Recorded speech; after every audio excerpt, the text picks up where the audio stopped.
The Asian Development Bank or ADB has projected Pakistan's economic growth at 3% for the fiscal year 2025 to 2026, with recovery dependent on the success of ongoing reforms. The ADB's annual Asian Development Outlook report suggests a slow but sustained recovery in the first quarter of fiscal year 2025, with weak performance across agriculture, industry, and services. For fiscal year 2024-25, the ADB forecasts a growth of 2.5%, though this does not account for recent U.S. tariffs. Fiscal consolidation, weaker farm incomes due to a decline in key crop production, and ongoing challenges are expected to limit growth.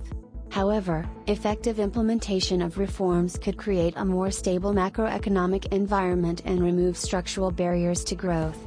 Key factors supporting economic activity include potential industrial sector revival, driven by improvements in electricity generation, utilities, and private investment.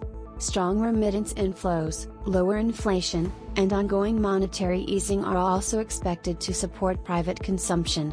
The ADB highlighted Pakistan's progress in economic reforms under the IMF's Extended Fund Facility, particularly the successful passage of the Agriculture Tax Bill, which now taxes agricultural income across all provinces.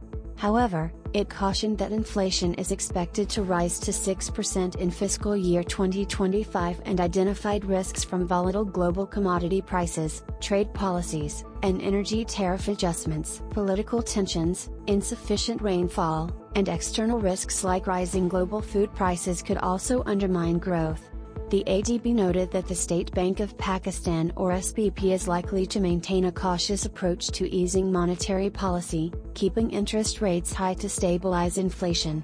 Sustaining fiscal consolidation and managing risks from state-owned enterprises, especially in the energy sector, will be key to the country's economic outlook. Looking ahead, the ADB expects Pakistan's current account deficit to remain contained in financial year 2025, supported by strong remittance inflows. Official reserves are projected to rise to $13 billion by June 2025.